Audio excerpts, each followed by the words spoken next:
दोस्तों अब मैं जिन्हें बुला रहा हूं मैं उनके बारे में बस इतना ही कहता हूं कि छोटी बहर के बड़े शायर हैं विज्ञान भरत जी। एक बार तालियां हो जाए विज्ञान जी के नाम, विज्ञान भरत जी।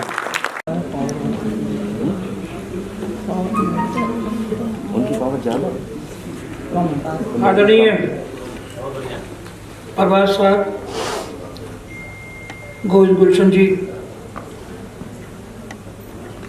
हरिराज कौशिक जी, मैं यहाँ बतौर शायर नहीं आया।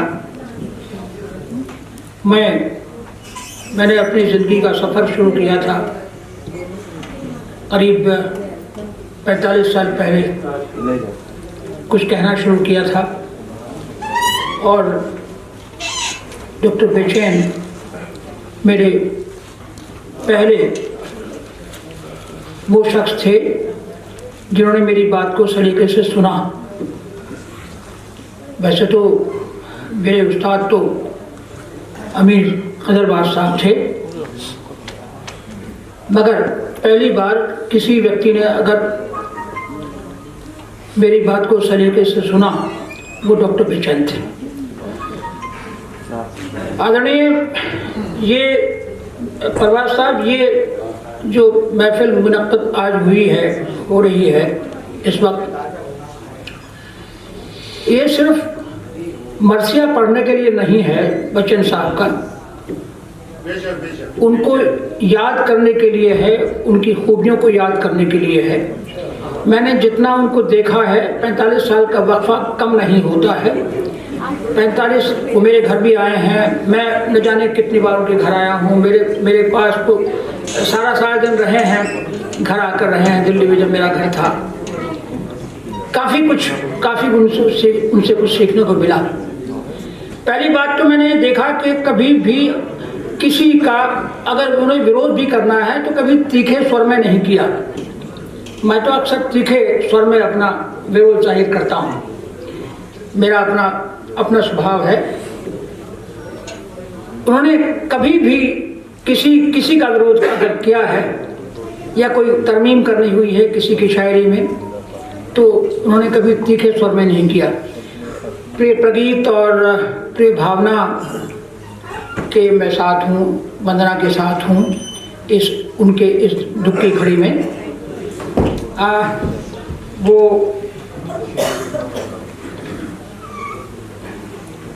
दो तीन बात और बस सिर्फ, और एक अपना शेर उनके लिए। डॉक्टर बेचैन ने शायद जितनी विधाओं में लिखा है, चाहे वो हाइकू हो चाहे वो गीत हो, मैं जब उनका आशिक हुआ था, मैं जब उनसे प्रभावित हुआ था, ये करीब 45 साल पहले की बात है जब उनकी मैंने नवगीत पढ़े। पिन बहुत सारे नवगीत, काश वो नवगीत ही लिखते रहते। ये मेरा अपना पर्सनल मामला है, ये मेरा व्यक्तिगत मामला है। मैं उन पर कोई आक्षेप नहीं कर रहा हूँ, ना उनकी कुव्वत को आंक रहा हूँ। उनके नवगीत अद्भुत हैं, काश आप उन्हें पढ़ें, कभी आप उन्हें पढ़ें, देखें। महावर इंतजारों का और बिन बहुत सारे, अगर मैं गलत नहीं हूँ तो जी, वो नवगीत कृपया आप पढ़ें, तब उनकी गज़लों से आप बाहर आ पाएंगे, उनके हाइकू से बाहर आ पाएंगे, उनके उपन्यास से बाहर आ पाएंगे, उनके खंडकाव्य, उनके महाकाव्य से बाहर आ पाएंगे। उनके नवगीतों को कृपया पढ़िए। और ख़ास तौर से मैं नई पीढ़ी से ये इल्तिजा कर रहा हूँ, प्रार्थना कर रहा हूँ, उनके नवगीतों को पढ़िए। आप उनके नवगीतों को पढ़िए। उनके समकक्ष हिंदुस्तान में मैंने देवेंद्र शर्मा इंद्र जैसे पुरोधाओं को पढ़ा है, उनके साथ जिया है, उनके साथ रहा हूँ। नवगीतों में नवगीत का इतिहास 60 साल का है, इससे ज़्यादा इतिहास है भी नहीं नवगीत का। वो तब पुरोधाओं में थे, डॉक्टर बेचैन उस वक्त पुरोधाओं में थे, ये और देवेंद्र शर्मा इंद्र जो शामराज कॉलेज में लेक्चरर थे। अद्भुत थे वो व्यक्तित्व। बहरहाल मैं एक शेर उनकी शान में पढ़ रहा हूँ।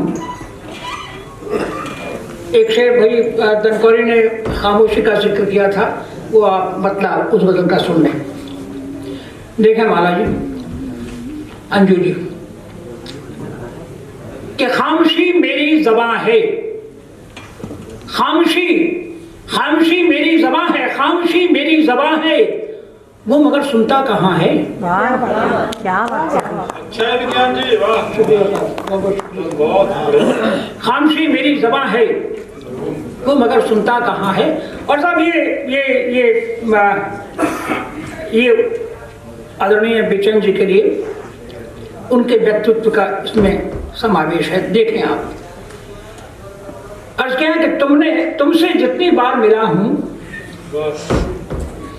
कौशिक जी, तुमसे जितनी बार मिला, अर्ज क्या है कि तुमसे जितनी बार मिला हूं, तुमसे जितनी बार मिला हूं, पहली बार मिला हूं।